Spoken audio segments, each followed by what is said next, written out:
हमारी ये मांग है कि बिना समय गवाए 90 मेंबर की जम्मू कश्मीर की असेंबली को बर्खास्त और डिसॉल्व किया जाना चाहिए। आज जम्मू कश्मीर असेंबली का सेशन बिना कोई फैसला लिए, बिना कोई काम किए, बिना अवाम के बिल या सरकारी मुलाजिमों के बिल या पड़े हुए नौजवानों की रोजगार का एक भी फैसला ये डबल इंजन की सरकार नहीं ले पाई है।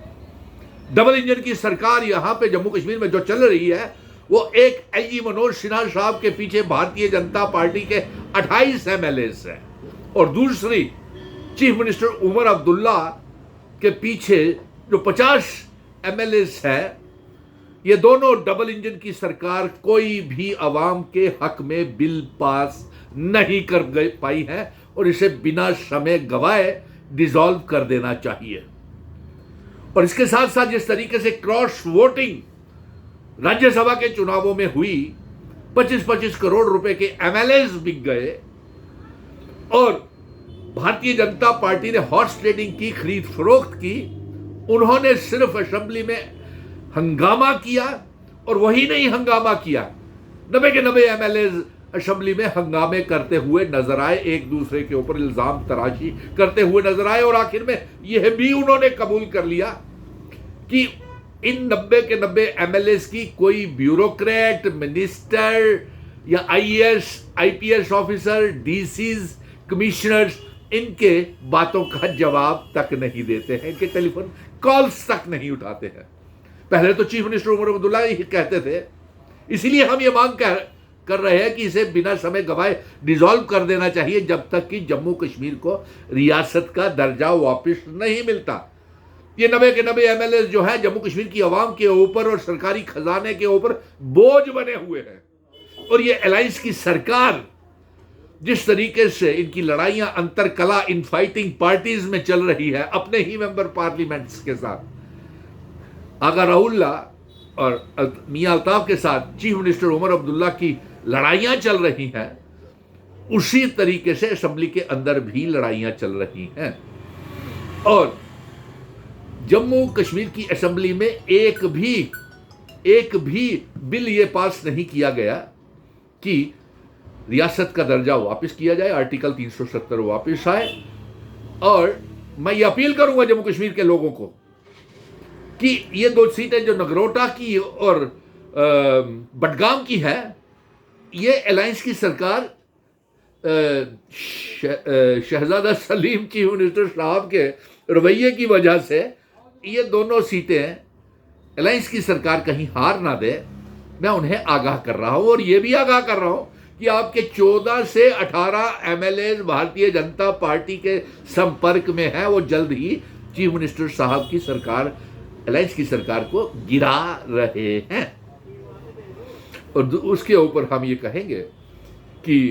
इस असेंबली सेशन में कोई काम नहीं हुआ, बड़ी निराशा हुई अवाम को, नौजवानों को, पढ़े हुए नौजवानों को,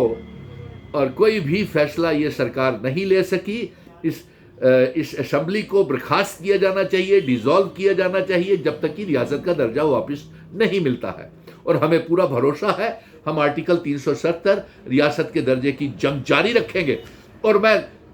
बडगाम और नगरोटा की अवाम से ये कहूंगा कि जहां जहां बाई पोल्स हो रहे हैं, जो पार्टी आर्टिकल 370 रियासत के दर्जे की वापसी का वादा करती है, उसका ही आप बाई पोल्स बडगाम और नगरोटा में जिताएं। और मैं उमर अब्दुल्ला को भी हिदायत करूंगा कि इंडिया ब्लॉक, आपने कांग्रेस को नाराज कर दिया, आगा राहुल्ला को नाराज कर दिया, मियां अल्ताफ के साथ आपकी बनती नहीं है, और आपका रवैया जिस तरीके को, उसको कंट्रोल कीजिए, वरना आप ये आपकी अब्दुल्ला परिवार की आखिरी पीढ़ी होगी। आपके बाद ये परिवारवाद की हुकूमत खत्म ना हो जाए, क्योंकि ये जल्द ही बिहार के चुनावों के बाद और 2026 जनवरी से पहले आपकी सरकार गिर रही है। आपके एमएलए तैयार बैठे हुए हैं आपका साथ छोड़ने के लिए, और एमएलए ने आज, विपक्ष के एमएलए ने और जो डबल इंजन की सरकार के एमएलएज हैं उन्होंने भी आज कहा कि IAS IPS officers, DCs, commissioners जो हैं उनकी बात नहीं मानते हैं। यही बात चीफ मिनिस्टर भी कहते थे। और आप तो एक इस मुहिम को, रियासत के दर्जे की मुहिम और आर्टिकल 370 की मुहिम को कमजोर कर रहे हैं। आपने इसका बिल असेंबली में पास नहीं किया। और दूसरा, आप तरह तरह के गुमराह करने वाले मिसलीडिंग बयान दे करके आप, लगता है कि आपका इंटरनली कोई पैचअप भारतीय जनता पार्टी के साथ हो गया है, इसीलिए क्रॉस वोटिंग हो गई, 28 से 32 वो हो गए और एनसी और बीजेपी के बीच में कोई